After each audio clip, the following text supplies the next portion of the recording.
Talk to me about what I'm imagining is just a surge in demand and how the company has been coping with that. Yeah, it's great to be here. Thanks for your time today.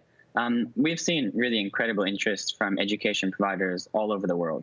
Open Learning's focus is to be one of the leading lifelong learning platforms in the world. We have about 1.7 million students globally. We work with education providers, but really our goal is to deliver high quality online education with the education providers, universities, colleges, corporates. But yeah, we're seeing quite strong interest at the moment across the sector from institutions that have been impacted both positively and negatively from the crisis.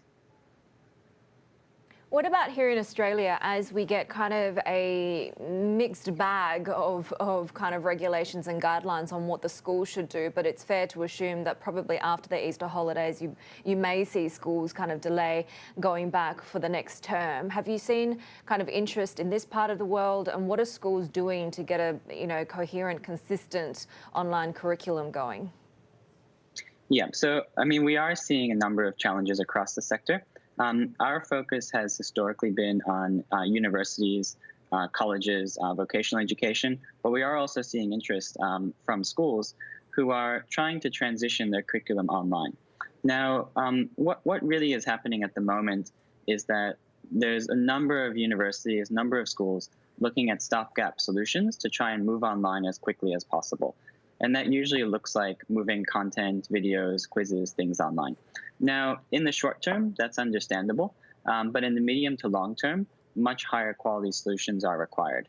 And that's where we come in. We usually work with these schools, these colleges, these universities to take their existing content and to turn into something which is more engaging, project-based, and collaborative so that they can deliver the same outcomes online as they could face-to-face. But it does take time to design quality. And the challenge, obviously, everyone has at the moment is they have to just move so quickly just to keep things going. So how have some of your partnerships with Alibaba and Microsoft helped in this regard?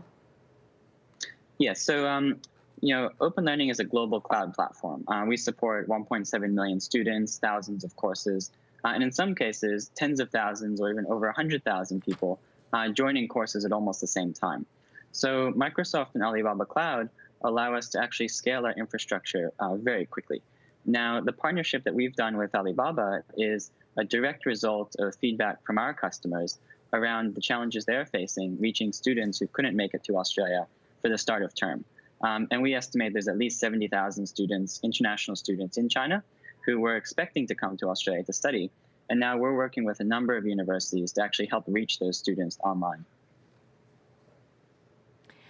Adam, how competitive is the sector? And going forward, when we get to kind of the other end of this, you've said that people and organisations have kind of scrambled to move as a pandemic has kind of overtaken the ability to organise and plan. But what kind of preparedness do you think institutions should have going into the future? They're going to be a lot more prepared going forward after this. Online education has moved up the agenda.